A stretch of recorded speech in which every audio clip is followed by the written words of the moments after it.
tarde a todos, sejam bem-vindos em mais uma tarde de palestras, o segundo ciclo internacional de palestras, Cultura, História e Patrimônio, Arte Sacra em Diálogo. Hoje, de 16 de outubro, teremos alguns especialistas que vão nos falar sobre a talha barroca, Brasil e Portugal. Eu sou a professora Márcia Valéria Rosa, professora de História da Arte na Unirio, coordenadora do projeto Igrejas Históricas no Rio de Janeiro. Fazemos visitas mediadas nas igrejas históricas e até esse período pandêmico estamos fazendo divulgação nas redes sociais, mas temos já algumas novidades. Na segunda semana de novembro, retomaremos gradativamente em algumas igrejas as mediações presenciais. Então, vamos depois divulgar a todos, serão todos muito bem-vindos nas nossas igrejas do Centro Histórico. E aqui hoje vamos fazer mais uma rodada de palestras. Tenho a honra de receber meus queridos colegas, amigos, nessa tarde profícua de trabalho. Então, em nome do projeto Igrejas Históricas, em nome da Unirio, eu agradeço. Passo a palavra agora à museóloga do Museu Arquidiocesano de Arte Sacra, Marli Assis Martins. Professora Marli? Ok. Boa tarde a todos. Em nome do Museu Arquidiocesano de Arte Sacra do Rio de Janeiro, em nome dos seus diretores, Cláudio dos Santos e professor Wanderson de Oliveira, e toda a equipe, agradece penhoradamente a todos os nossos palestrantes de hoje, professora doutora Silvia, professor doutor Mozart, o nosso grande amigo Matheus Rosada, aos demais participantes, sempre são assíduos desses sábados, para uma palestra deveras importante, que é a talha barroca e a influência dessa talha portuguesa no Brasil, que é muito importante para nós, estudiosos e pesquisadores de arte sacra. Não só a talha, também a parte iconográfica e simbólica. Eu tenho certeza que hoje teremos uma tarde brilhante. Muito agradecida a todos, muito obrigada e que tenhamos uma tarde de muito prazer e de sabedoria. Obrigada. Então, eu retomo aqui a palavra. Tenho a honra de apresentar o moderador e um querido amigo, já nosso conhecido das palestras, que iniciamos ano passado.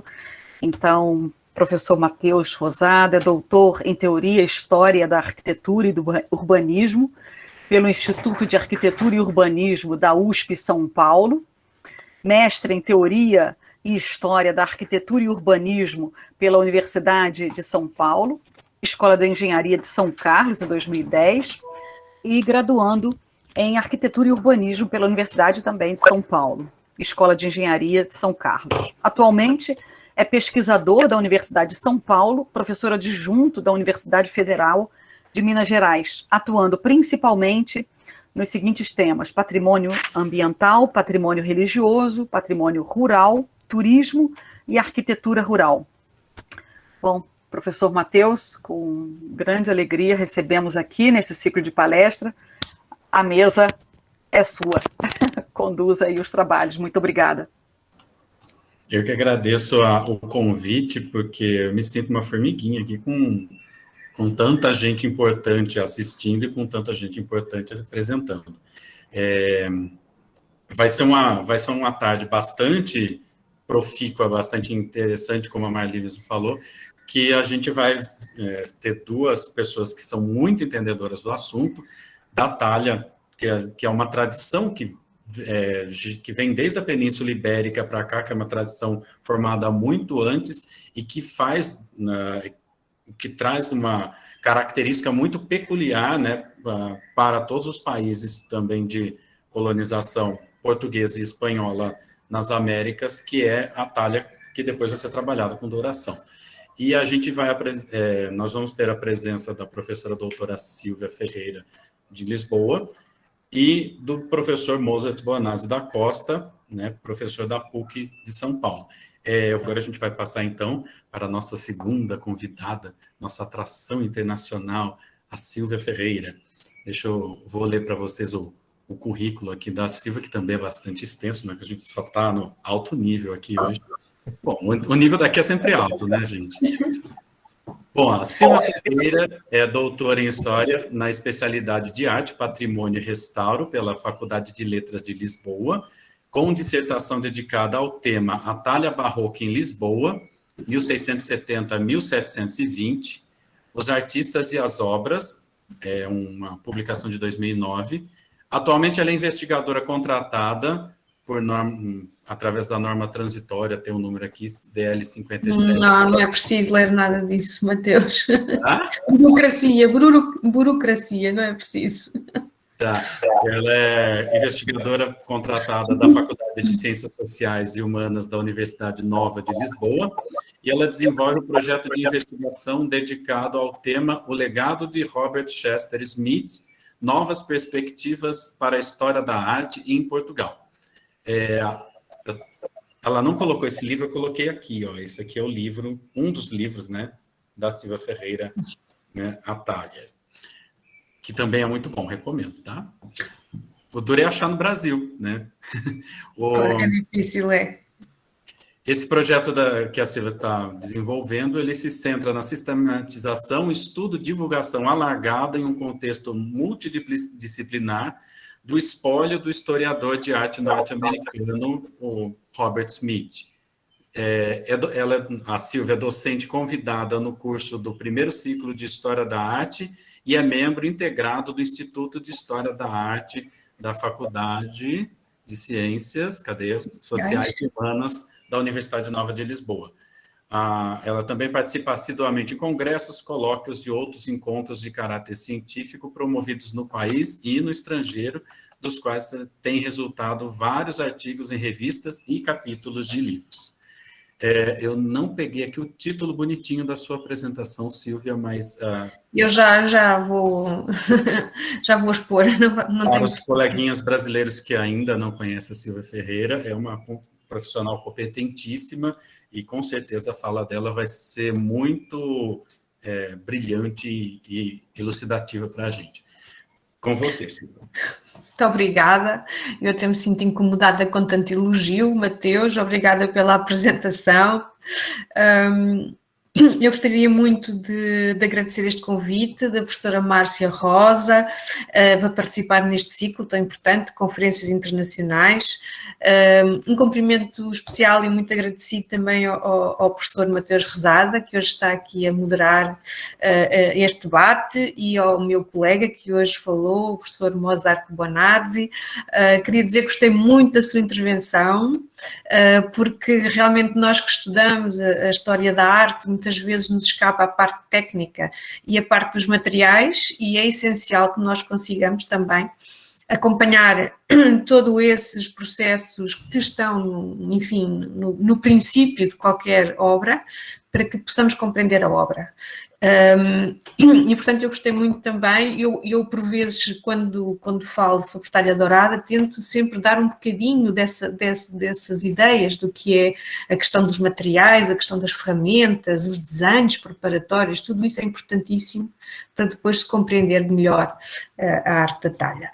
Eu vou então passar aqui a minha apresentação.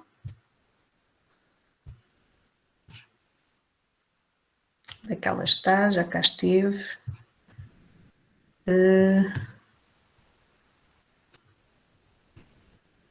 Conseguem ver alguma coisa?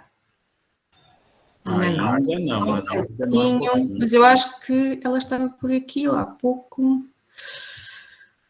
via e agora não encontro. Que estranho.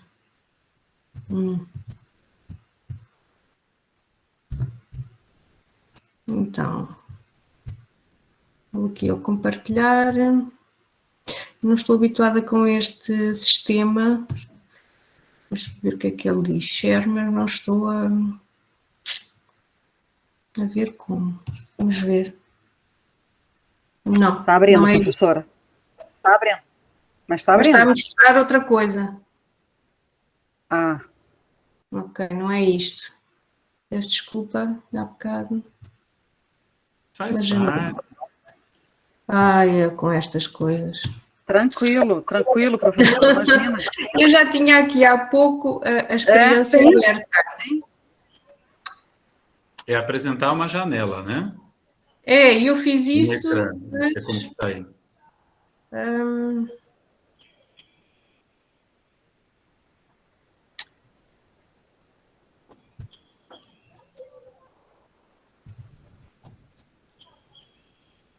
Vamos Pode ver. deixar que eu não estou contando seu tempo, tá ainda. Não vou perder o tempo todo. Ah, agora apareceu. Olha que bonito. Agora foi.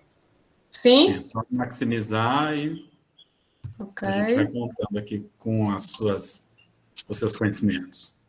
Vamos ver.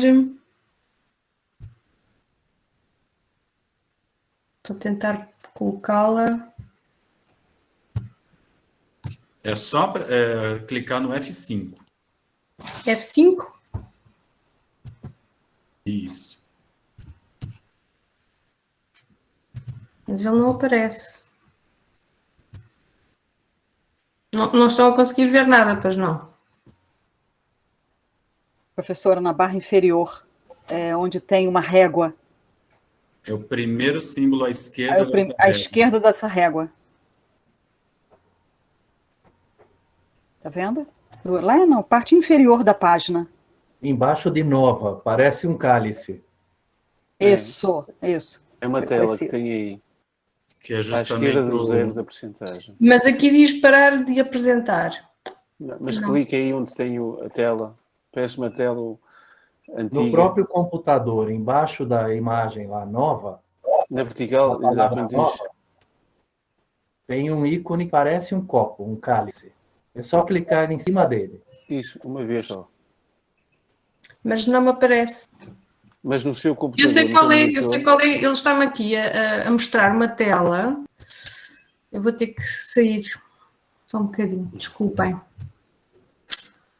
Ai, Não tenho que pedir desculpa. Tranquilo. É bom que a gente já vai elaborando as perguntas para o Mozart. Dá tempo de eu ficar aqui escrevendo. Tranquilo, professor. É bom que dá tempo de a gente acabar de escrever aqui. Fica tranquilo. Aos convidados, este moderador perdido aqui esqueceu de avisar que vocês podem ir colocando as questões no chat que tem aqui. Vou abrir. Tá aqui. Sim. É que a gente fica tão empolgada, né? eu vou pedir ajuda técnica. Só um pouco. Sem problema, professora. E não esqueçam, por favor, já que eu tive esse intervalinho, não esqueçam, por favor, de preencherem o link da presença, da lista de presença, que nós estamos conferindo certificados aos ouvintes. Os palestrantes terão, sim, já conceder aos palestrantes e ao moderador, com certeza. Mas agora nós estamos também concedendo o link. Ah, Tarcísio, agora que eu vi, Matheus. Que é o primeiro comentário aqui no chat. Eu tentei assim, mas ele está escuro.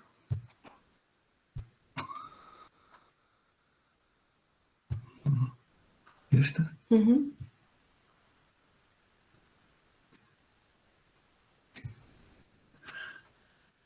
Tem a mãozinha. A mãozinha, é uma se quiseres janela. falar. Não, é o ecrã inteiro. E agora carregas no ecrã e dizes share. Simples. Agora tiras este da frente e apresentas este. Eu não sei porque é que ele põe isto à frente. Já devem estar a ver. Já estão a ver, hein? Perfeitamente. Obrigada. Obrigada, Paulo. Eu ia ficar fazendo propaganda aqui. Assim. Meu Deus.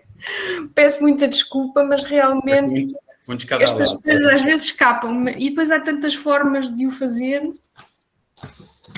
que, enfim. Então vamos dar início aqui à minha apresentação, que eu intitulei A Talha Barroca de Portugal e Brasil, um património identitário. Eu irei falar, obviamente, da região que eu mais estudei e estudo, que é Lisboa, mas também sabemos que de Lisboa partiram muitos entalhadores para o Brasil, e eu tenho trabalhado com colegas exatamente sobre esses temas, dessas diásporas e da questão de levar os conceitos, de levar as ideias, e também depois de toda essa talha ser aclimatizada no Brasil e termos surpresas e termos outras formas de ver também esta arte. Eu gosto sempre de começar por pensar um pouco... Por gentileza, clica em Hide. Hide? Hide. Para a gente poder... Ir. Já está bem? Ótimo, obrigada. Ok.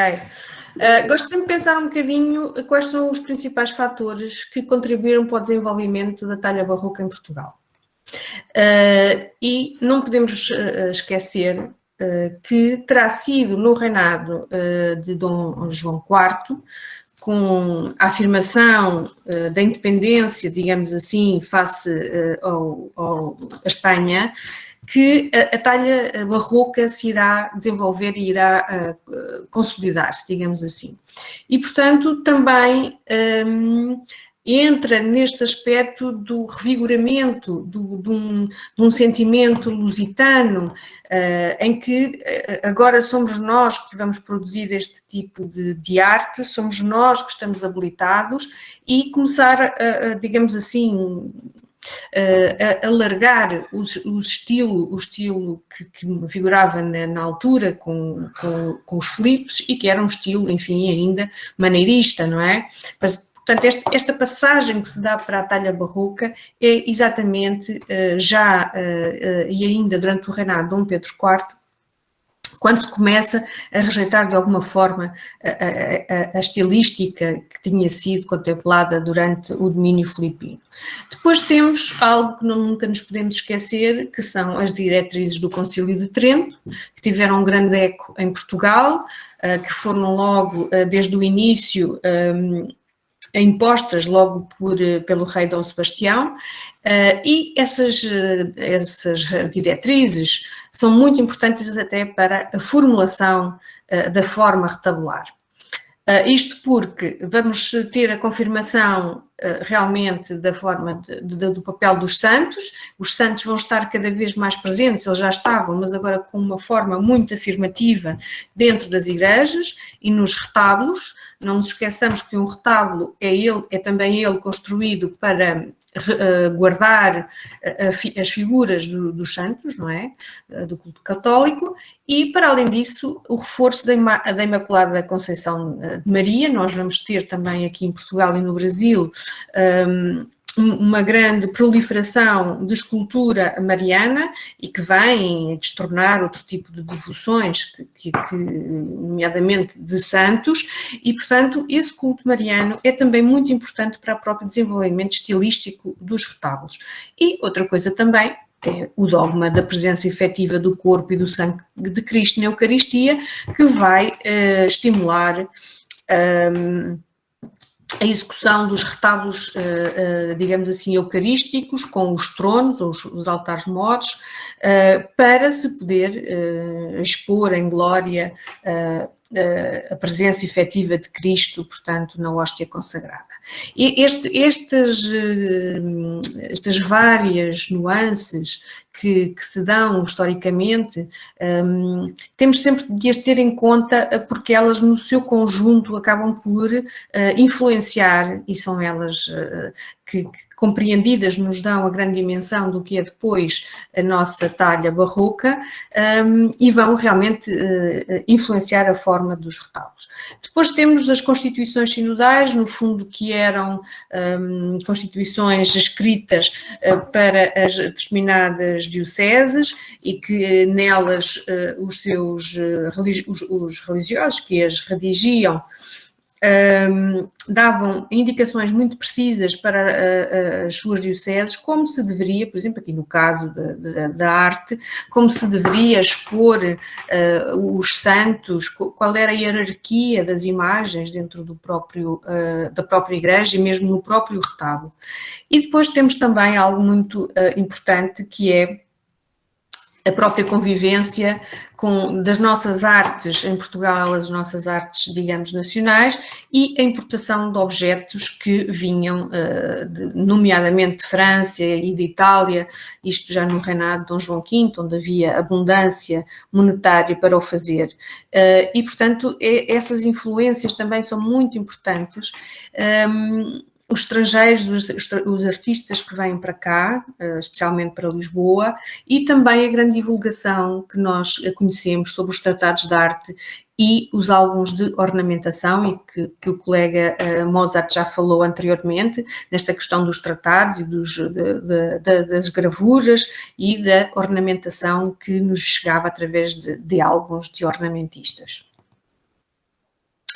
Relativamente ao caso da cidade de Lisboa, que é uma cidade, enfim, de alguma forma excepcional, um caso de exceção, porque obviamente tínhamos uma situação geográfica bastante, enfim, era uma situação geográfica ótima, porque o Tejo trazia e levava todo o tipo de produtos, e portanto há já por tradição uma vontade muito grande de conhecer o que é exótico, de possuir objetos exóticos e, portanto, objetos que eram considerados de luxo.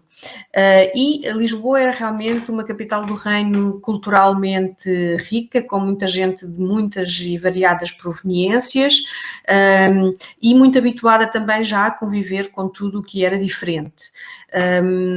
O que era realmente interessante neste aspecto também, porque não rejeitava as novidades que vinham de fora, e portanto criou-se todas as condições para que tanto os estrangeiros que vinham para cá, como as obras que entravam em Portugal também estrangeiras, as obras de arte, as grandes encomendas de escultura, por exemplo, a Itália, na altura não era Itália, mas a Roma, Génova, tudo isso era bastante bem recebido aqui em Lisboa.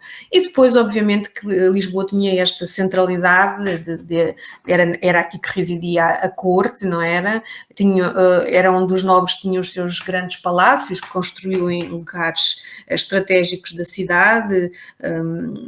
O terremoto de 1755 ocupou-se em destruir muitos deles, mas giravam muito em torno também do Palácio Real, na Ribeira, em locais que foram sendo nobilitados, como por exemplo o Bairro Alto, pela proximidade que tinham com a Igreja dos Jesuítas de São Roque e outros conventos também que ali na região se implantaram.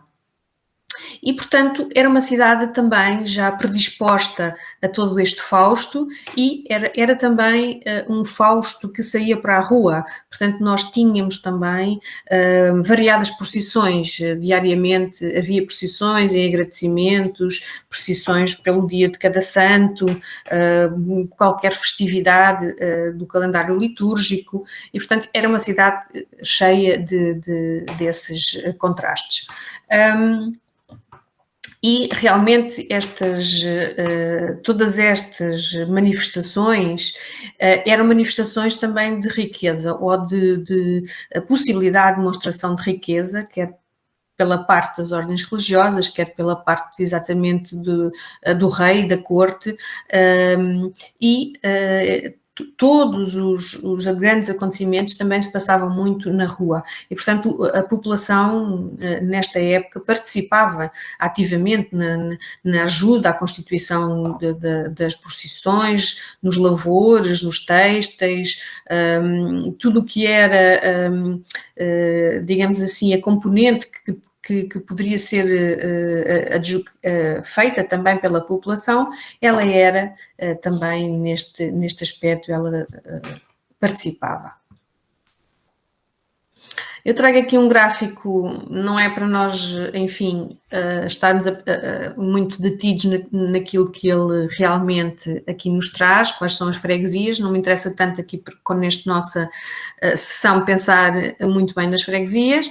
É óbvio que o que é mais interessante aqui ver era aquilo que eu vos falava há pouco, onde é que estavam as oficinas de talha. Elas estavam essencialmente junto ou dentro dos bairros onde havia uma clientela mais enobrecida, portanto com possibilidades financeiras de lhes fazer bastantes encomendas, e esta fixação destes mestres entalhadores nestas freguesias denota também uma grande união, uma união familiar, por vezes de amizade, por vezes de trabalho, e portanto havia ali um fortalecimento muito grande do próprio ofício, e sabemos que muitas vezes o filho do entalhador casava com uma filha de um outro entalhador e portanto fundiam-se as oficinas e fortalecia-se realmente o próprio ofício. Relativamente aos encomendadores, o que nós também temos vindo a constatar é que, e eu penso que isto pode ser extrapolado tanto de Lisboa para todo o país e possivelmente também até um pouco para o Brasil, sabemos que as Irmandades eram as primeiras grandes encomendadoras de obras de talha. Normalmente, e neste período barroco, a Irmandade do Santíssimo Sacramento tinha a seu cargo a Capela Mor, e portanto era esta Irmandade que normalmente fazia as grandes encomendas. E temos também o clero, obviamente, o clero regular, o clero das ordens religiosas, que eram também grandes encomendadores, e depois vamos, enfim, caindo as percentagens, os particulares que se faziam sepultar em capelas por eles compradas e ornadas, e que faziam para o seu sepultamento, e portanto essas capelas eram vendidas muitas vezes pelas igrejas, pelas paroquiais, mas muito dentro das ordens religiosas, muito mais isso, e portanto a pessoa que comprava essa capela tinha a obrigação sempre de a manter, de a edificar e depois a manter durante todo o tempo em que fosse detentor desse espaço. Eu gostaria também de falar um bocadinho dos fatores de influência na arte da talha barroca, e como eu já aflorei um pouquinho, temos vários fatores que podem influenciar os elementos estruturais e decorativos de uma obra retabular. Um deles é, como não pode deixar de ser, as outras obras que se tornavam, digamos assim, grandes cartões de visita de determinadas igrejas. Muitas vezes os contratos de obra, o que eu encontrava era que se dizia só mestre entalhador para fazer, por exemplo, um altar tal como está na igreja de Nossa Senhora do Carmo, na capela, imaginemos, da Senhora das Dores, mas melhor se puder ser. Ou seja, aqui a questão de ter referenciais, portanto, que são as obras mais emblemáticas, as melhores, tínhamos os referenciais, mas depois o que tínhamos a seguir era o tentar superar, não é? E, portanto, há sempre as obras paradigmáticas e aquelas que ainda as vão tentar suplantar. Depois, obviamente, que os desenhos, as gravuras, todos os tratados de arquitetura, que já aqui falámos, e de ornamentação, são também as grandes influenciadoras do trabalho de talha.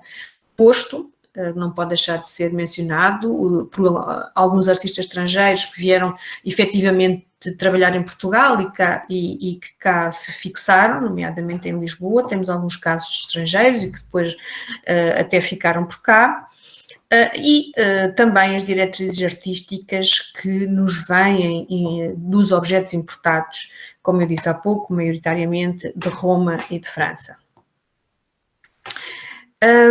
Eu não gostaria de abordar a questão da talha dourada sem primeiro passar e por referir um tema que é muito caro aqui em Portugal e que é o tema do belo composto à moda italiana, que nós chamamos a obra de arte total.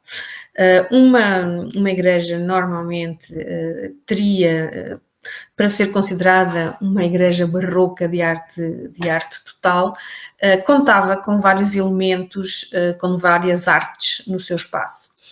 E, portanto, nós temos a arte dos embutidos marmóreos, que é uma arte que Portugal desenvolveu de influência italiana, florentina, mas também napolitana, e que é trabalhada muito ao nosso gosto e muito à nossa maneira, e, portanto, os embutidos de mármore portugueses não são iguais a nenhum dos outros que possamos ver em Itália, são até bastante diferentes, e eram usados a maior parte das vezes na parte das ilhargas das capelas mores, ou então também no embasamento dos altares. Mais raros eram realmente os retábulos todos pétreos, porque era uma arte bastante cara, muito complicada das próprias irmandades poderem custear. A orivesaria é outro dos elementos que aqui em Portugal também fazem parte deste conjunto. Os grotescos nos tetos das capelas e a azulejaria. E o que nós vemos também nestas imagens, obviamente que aqui não se consegue ver ao pormenor, mas é que os elementos decorativos de cada uma destas artes passava para as outras, ou seja, elas interpelavam-se, dialogavam, iam buscar umas às outras influências e, portanto, o que nós muitas vezes temos dentro de uma igreja é todo um diálogo de figuras, de folhagens, de corpos de meninos nas mais variadas posições, e é este diálogo que nos vem através das fontes, das gravuras e das ornamentações, que nós vamos ter aqui exposto. Sobre a questão dos estrangeiros que vinham para Portugal e das influências, eu mostro este túmulo do Dom Manuel de Moura Manuel. É um túmulo que está numa capela no centro de Portugal, é a Capela da Vista Alegre, em Ilhavo, e realmente aqui nesta capela, que é uma capela ímpar no nosso país, porque nós não esculpíamos, não ornamentávamos, digamos assim, os nossos túmulos barrocos com esta profusão de imagens e com este movimento, grande movimento barroco, que é muito devedor da influência italiana. Perdão. Mas só o facto deste artista ter vindo para Portugal e ter começado aqui, está a esculpir na pedra, mas depois passará para a madeira, há uma influência que nós reconhecemos deste Claude Laprade, depois também nas obras de talha que ele também irá colaborar. Outras influências, temos, por exemplo, o álbum chamado João dos Reis, sobre as festas de casamento de Dom Pedro II com Dona Maria Sofia de Neuburgo. É um álbum de desenhos feito mesmo para o casamento.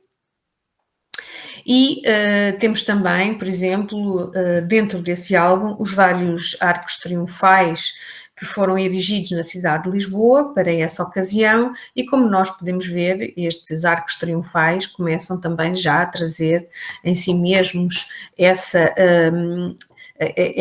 estilemas do barroco. Temos aqui as colunas torças, temos os concheados, e portanto nós começamos a assistir a esta introdução de um gosto mais romanizado em Lisboa.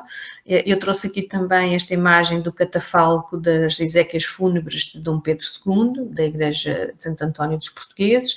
Portanto, todas estas gravuras chegavam também até nós.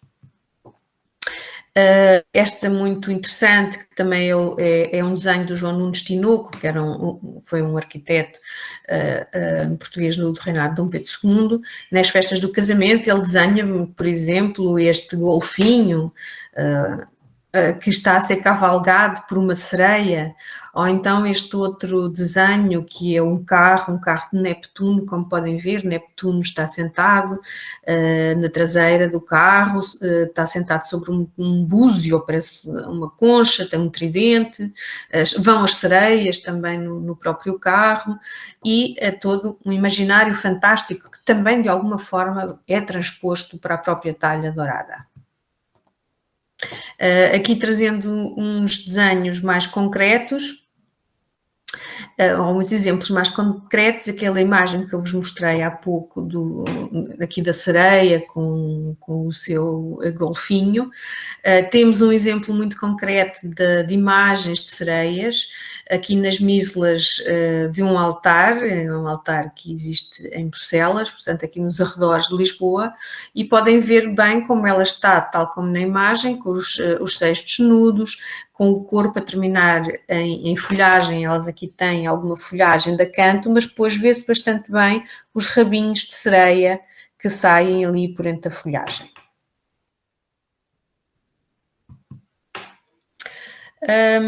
Aqui um outro exemplo, é um exemplo tirado de um álbum ornamental de Ludovico Scalzi, portanto um ornamentista italiano, esta gravura datada de 1610, e vermos como são transpostas depois para a talha este tipo de ornamentação, que é uma ornamentação eucarística, com os cachos de uvas, com as folhas de videira, e tudo isto, no fundo, nós temos de compreender que não nasce exatamente do nada, nem de uma imaginação. Obviamente que temos a imaginação do artista sempre à cabeça das ações que ele irá depois executar, do desenho, mas há sempre algo que está a respaldar o artista, e que são normalmente este tipo de gravuras.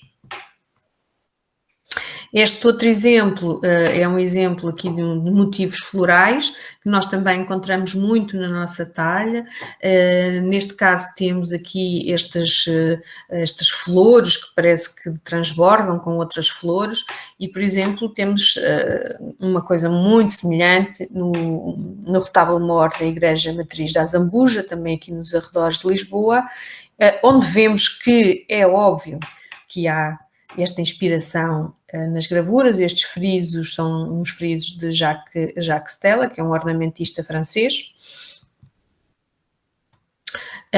Outros muito curiosos, nós temos aqui em Beja, no Alentejo, um altar-mor que tem este tipo de mascarões nas suas mislas, e o mascarão é muito utilizado ainda na talha barroca, principalmente na talha do reinado de Dom Pedro II, e vai até ao reinado de Dom João V, mas ali só na primeira década é que se encontram mais, e que nós encontramos também os mascarões, obviamente, desde a Antiguidade Clássica, mas que são reproduzidos muitas vezes em frontispícios de livros, como este que trago aqui, que é o Crónica Nabatis, e nós reparamos como o mascarão é uma figura, uma forma muito utilizada de decoração e de dar um aspecto fantástico, que remete para um exótico, para o desconhecido, e que, embora possamos pensar que estamos num lugar sacro, são os retábulos, são os altares, no fundo estão por detrás da mesa do altar e estão de acordo com todos os rituais católicos, mas encontramos muito também estas reminiscências e que são quase medievais, no sentido em que há quase também como um bestiário que não saiu de todo do contexto sacro. E aqui, obviamente, dentro da igreja. Aqui um outro exemplo de um Atlante que também está na mesma igreja em Beja, portanto ele está a segurar ali aquela misla, e o corpo dele, como veem, vai desmaterializando e vai se tornando nesta forma piramidal invertida, e com também as tais folhagens que lhe rodeiam o corpo. E também remete muito para as gravuras italianas e as gravuras flamengas, que apresentam muitas vezes estes meios corpos que se diluem depois em folhagem. E tudo isto foi muito utilizado na talha barroca portuguesa e também brasileira, com uma liberdade imaginativa bastante acentuada. Temos outros exemplos também muito engraçados, interessantes, que são estes meninos que nos aparecem por vezes nos painéis das igrejas e que estão em cima, uns estão mais montados nos animais, outros estão mesmo junto a eles, mas um pouco mais acima, e que temos na iconologia de César e Ripa exatamente algo muito semelhante, portanto um menino cavalgando um monstro marinho. Esta outra imagem diz respeito à sede de Setúbal, Igreja de Santa Maria. Temos um painel com um carro alegórico, digamos assim, um anjo que leva uma águia, quase como uma trela, ela está ali maniatada pelo anjo, e supostamente estaria também a puxar este carro. E encontramos um exemplo muito semelhante, por exemplo, nesta gravura de François Collignon, para uma festa chamada La Giostra del Saracino, onde temos, uma vez mais, também a figura angélica que vai no carro, temos uma figura de um guerreiro e temos a águia que simula puxar o próprio carro. A verdade é que as festividades e tudo o que acontecia na rua, as procissões, eram eivadas destes elementos e destas características da mitologia. A mitologia clássica estava sempre também muito presente como fator de erudição, e depois também isto passava para a própria talha, ou seja, há aqui um movimento intercalar de conhecimentos, de gostos, que não era estanque, ou seja, não se usa só isto na talha, não se usa só isto no azulejo. Há sempre uma ligação entre as várias artes e propriamente até com aquelas de desenhos para as próprias procissões e as festividades. Depois os tratados de arquitetura, obviamente, eram indispensáveis. Eu tenho aqui uma forma, por exemplo, de construir uma coluna torça do tratado de Giambattista Montano. A construção das colunas torças era particularmente difícil e complicada, requeria conhecimentos muito específicos por parte dos entalhadores. Nós olhamos hoje para elas e parece-nos que já nasceram assim, perfeitas, e que não teriam de ter muito estudo para serem assim, equilibradas, simétricas, mas a verdade é que os entalhadores se socorriam também dos tratados de arquitetura para levar a cabo as suas obras e conseguir fazer, neste caso, as colunas torças com os seus cachos de uvas, os seus meninos habituais, muitas vezes as aves fênix. Depois gostaria de vos mostrar algumas obras paradigmáticas desta produção de Escola de Talha de Lisboa. Começaria aqui pela obra da Capela de Nossa Senhora da Doutrina, em São Roque, é uma obra de 1688, e esta Irmandade tinha uma particularidade, ela era só de oficiais mecânicos. Portanto, neste caso, quem a mandou edificar, quem a mandou executar foram os oficiais mecânicos da Irmandade Nossa Senhora da Doutrina, e quando falo em oficiais mecânicos, eram entalhadores, eram alguns pintores decorativos, eram sombreireiros, que era quem fazia os grandes chapéus de sol, os chapineiros, faziam os chapins, que são os sapatos de salto alto, os alfaiates, os cabeleireiros. Portanto, reparem que aqui se reuniam todos estes membros dos ofícios de Lisboa, que era uma irmandade poderosíssima, e temos ainda hoje o privilégio de poder ter este retábulo ainda do estilo nacional, com as suas colunas torças recamadas de cachos de uvas e de folhas de videira. Portanto, com um remate em arco de volta perfeita, com os seus festões, como falava há pouco o Mozart, os seus festões de flores, as aduelas radiais, que são aqueles elementos que fecham lá em cima o arco, a posição de escultura numa estrutura que articula as colunas com os nichos, neste caso, e uma abertura central para a imagem mariana de Nossa Senhora da Doutrina. E depois este belo sacrário, que aqui está na imagem, que também é um dos mais interessantes de Lisboa. Um outro conjunto ainda sobrevivente também do mesmo entalhador está na Igreja Nossa Senhora dos Cardais, em Lisboa. É um retábulo também ele muito típico do estilo nacional.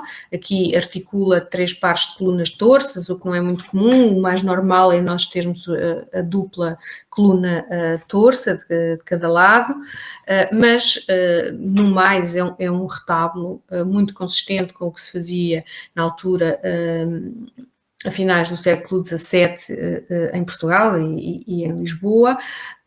Chamaria a atenção para o sacrário, que é um sacrário realmente sui generis e uma das peças emblemáticas da escultura em Portugal, e que é este sacrário que tem no topo a Nossa Senhora dos Cardais, neste caso, a invocação, e com todos estes anjinhos que a estão a agenciar e como se a estivessem também a transportar. Reparem que na parte inferior os anjinhos são do corpo inteiro e conforme vão subindo ali, rodeando o sacrário, eles vão perdendo a sua corporalidade e vão, no fundo, só até restar aquelas cabecinhas de anjo que já estão aos pés da Virgem. Claro que depois há 2 anjos que lateralmente também apresentam a figura da Virgem, mas todo o sacrário é assim constituído por estas imagens de anjos meninos, e temos também de reparar que a figura humana vai trazer uma dimensão à retabulística muito diferente da que existia anteriormente no estilo maneirista. Portanto, vamos ter agora a figura humana como dinamizadora do próprio retábulo, como animadora, e especialmente estas as figurinhas dos meninos, às vezes anjos, outras vezes meninos, com a sua carnação, portanto, eles todos quase nuzinhos, com um pouco só de vestido, e vão animar de uma forma muito concreta estas máquinas retabulares, e vão também apelar para o lado mais emotivo, mais doce das pessoas, porque no fundo são crianças e a criança interpela sempre o crente, não é? A figura da criança, a presença da inocência nestes retábulos. Esta imagem é do retábulo da Sé de Setúbal, que há pouco já mostrei, assim, é também do mesmo mestre entalhador, que vimos há pouco. Aqui mostro-vos alguns pormenores para percebermos como já nesta altura, finais do século XVII, inícios do XVIII, a figura humana vai começar a ser utilizada de uma forma cada vez mais interpelativa, mais massiva. Nós temos, por exemplo, aqui nas Mislas, estas figuras de meninos, que de meninos quase não têm nada, são figuras enormes, grandiosas, porque o retábulo também é uma peça toda ela bastante dimensionada, e temos a conviver com eles a grande linguagem estilística desta época, em que nós vemos a folha de acanto que aparece por todo lado, também algumas espécies florais, as folhas de videira, os cachos de uvas, as aves fênix, os pequeninos meninos que sobem nas colunas. Portanto, toda uma linguagem muito ligada à Eucaristia, muito ligada também à figura humana e à interseção que se faz entre o mundo terreno e o mundo sagrado, e portanto há aqui toda esta união que se vai aqui apresentar quase como uma festa.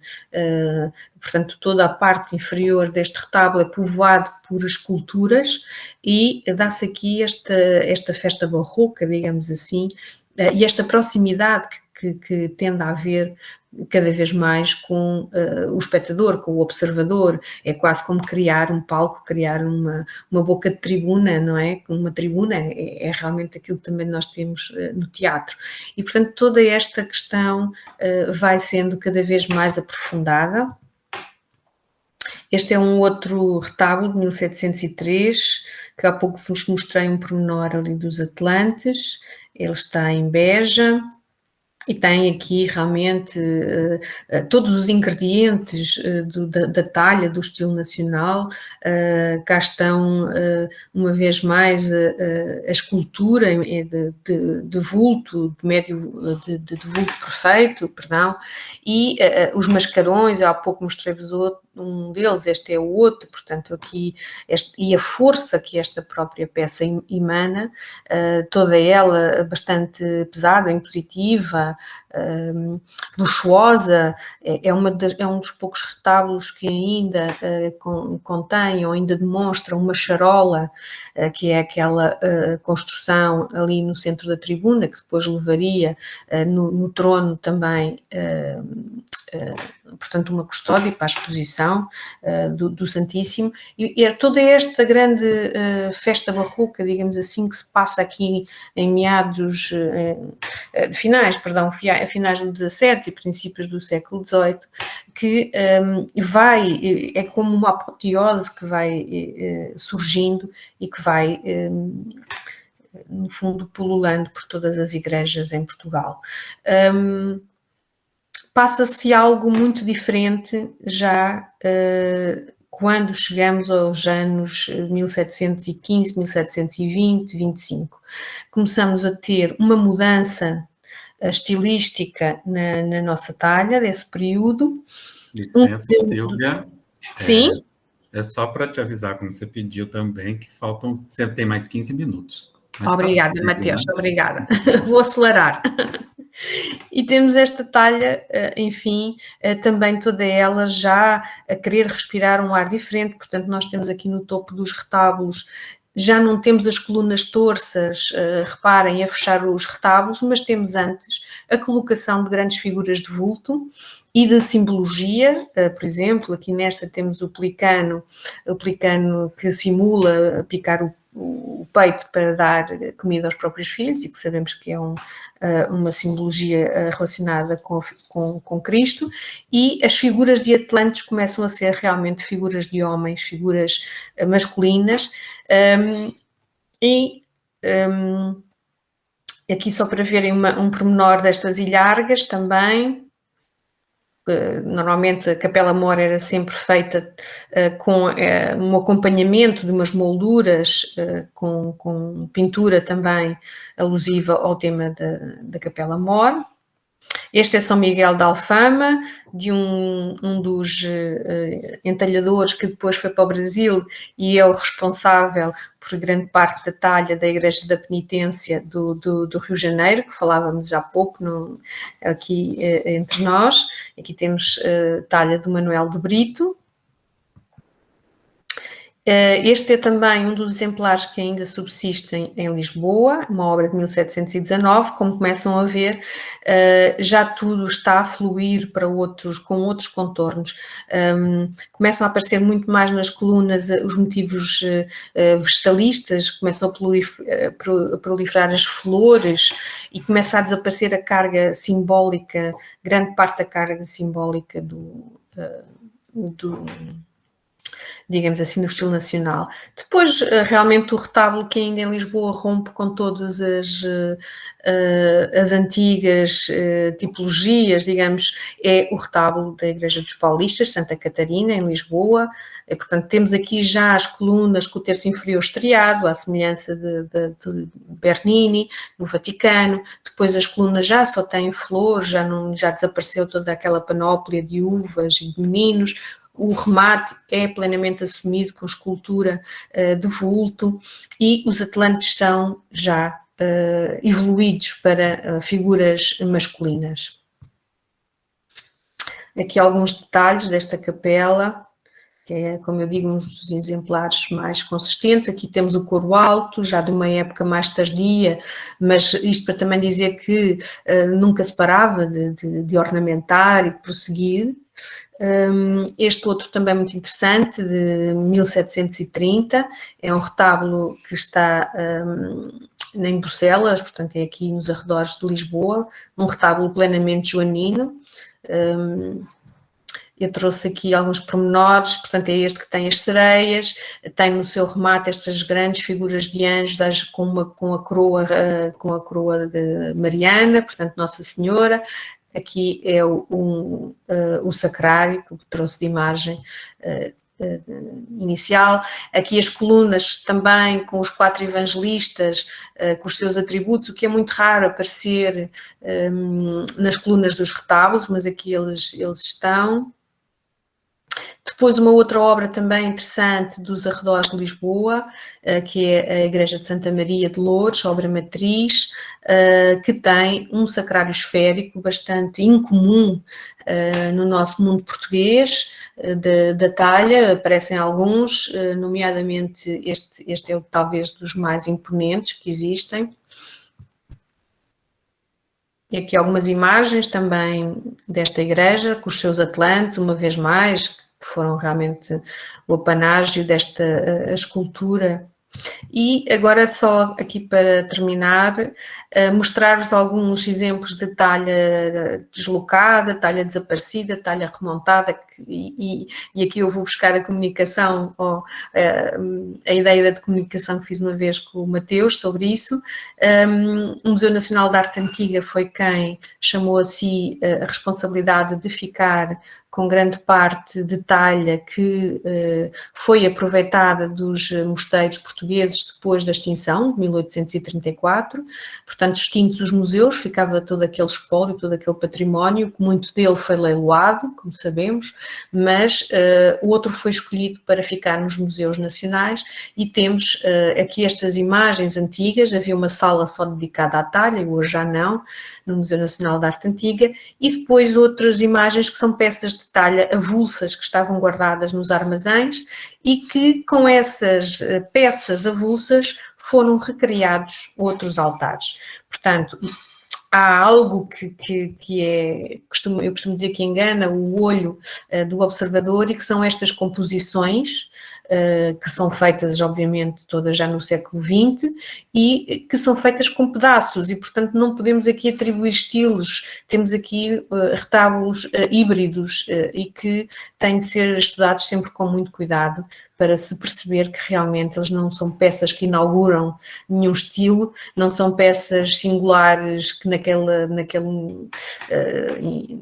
momento foram criadas no século XVII ou XVIII, são peças que resultam de remontagens, e muitas delas, estas que eu estou a mostrar, vêm de conventos femininos de Lisboa. A mesa de altar é de um convento, depois as colunas são de outro, o topo já é outro, e também, enfim, bem sabemos como os nossos monumentos aqui em Portugal foram restaurados de todas, limpos das excrescências barrocas, como se dizia então, no início do século XX. Aqui a Alcobaça, podem ver um antes e um depois. Aqui uma fotografia péssima do Mosteiro da Batalha, mas dá para perceber que tinha ali um retábulo e que hoje está limpo. Portanto, este também era a Capela Mor do Mosteiro de Jesus, em Setúbal. Aqui trago 3 imagens para perceberem o processo. A imagem da esquerda ainda tem o retábulo in situ, ao centro já o desmantelamento, e hoje como está a própria capela. Estas imagens são uma brincadeira que eu fiz com objetos que ainda existem hoje em armazém no Museu Nacional de Arte Antiga.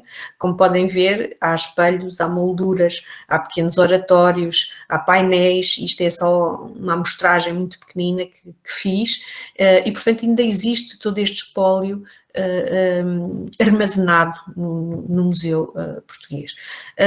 Gostava só de lhe deixar aqui umas breves conclusões, dizer que a arte da talha foi um movimento complexo. Sabemos que as condições geográficas, políticas e culturais são sempre fatores determinantes para os estilos que se desenvolvem e para a maior ou menor influência que têm depois noutras artes. Teve uma hegemonia como não se viu em mais lado nenhum da Europa, porque é um pouco a par do azulejo azul e branco português do Barroco. Acaba por ser uma arte que estava sempre presente, portanto, e aqui vai condicionar, como digo, o estatuto do próprio mestre, entalhador. Também esta grande aceitação vai contribuir para que os entalhadores sejam sempre cada vez mais bons profissionais, os entalhadores e os escultores, portanto havia sempre também um pedido muito insistente das próprias irmandades para se fazer melhor do que o vizinho tem, melhor do que possa ser, que era um pouco o que era preciso. Naquela altura era impressionar pela perfeição, e portanto a perfeição artística vinha também neste jogo, neste rolar de encomendas.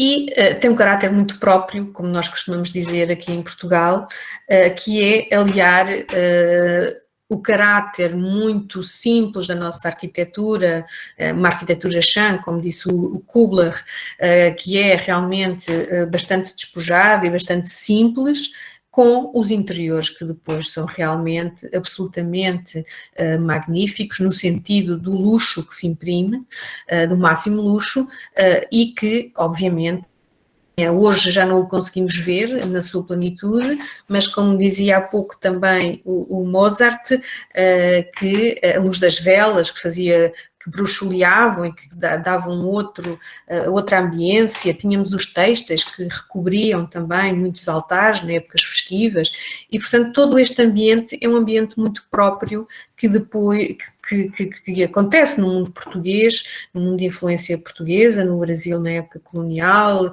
alguma coisa na Índia, também nas nossas antigos países da África, que foram colónias portuguesas, e, portanto, tudo isso se revestiu realmente de uma arte muito própria. Eu queria, antes de terminar, em só 2 segundos, deixar-vos aqui como novidade que saiu esta semana um livro que se chama O Santuário de Nossa Senhora da Boa Morte, que é situado na Correlhã, Ponte de Lima, no norte de Portugal, de um nosso colega já bem conhecido de muitos, que é o Eduardo Pires de Oliveira. As fotografias são do Amândio de Sousa Vieira, e é um livro absolutamente fascinante porque estuda aprofundadamente este santuário, que é o Santuário de Nossa Senhora da Boa Morte, que é uma obra paradigmática do norte de Portugal e que não estava estudado aprofundadamente. Havia um artigo, havia algumas achegas para ele, mas que agora com este livro se vem desvendar muito mais do que antes se sabia em termos das encomendas, em termos do culto da Senhora da Boa Morte, e aqui podemos ver uma lamentação sobre Cristo morto, não é? Na parte inferior desse altar-mor, mas as peças mais espantosas são este conjunto de santos, que não é só um apostolado, porque estão apóstolos e estão também outros santos aqui, também numa lamentação ao pé da dormição da Virgem, portanto a Virgem está ali ao centro e todos eles estão a rodeá-la com as maiores manifestações de dor, de espanto, enfim, todas estas figuras são absolutamente magníficas em termos escultóricos. Eu trago aqui apenas algumas imagens para vocês poderem apreciar não só a gestualidade, mas a qualidade do estofamento, das esculturas, os rostos, os cabelos, as barbas, todos eles têm rostos diferenciados e absolutamente fantásticos. Reparem também nestes aqui. Temos aqui até um São Mateus que hoje está aqui a fazer o favor de coordenar esta sessão. E a mais espantosa de todas para mim, que é este São Tomé, que tem um tratamento de rosto e de corpo e de cabelos absolutamente magnífico, e que também, segundo Eduardo Pires de Oliveira, lembra um pouco as figuras do Aleijadinho no seu santuário em Congonhas do Campo. E gostaria de agradecer e uma vez mais de agradecer o convite e estou disponível para todas as perguntas que me quiserem colocar. A Silvia ficou preocupada, deu 49 minutos. Estava preocupada com o tempo. Relaxa. Tá ótimo. Tá? Acabou por ficar no Ficou com tempo. medo do moderador. Muito Sobre bom, muito medo assim, gente, pelo amor de Deus. muito bom. Obrigada. Eu vou, antes de passar para as perguntas, eu vou agradecer novamente, né, a Silvia e ao Moza, porque foram duas apresentações assim brilhantes, da gente conhecer um pouco mais das técnicas, dos motivos, das gravuras, né, de mostrar também um pouco mais de Portugal aqui para a plateia que é predominantemente brasileira, né, que a gente tem muito a conhecer ainda da antiga metrópole, né, para entender melhor um pouco do que foi feito aqui nas terras de Além-Mar.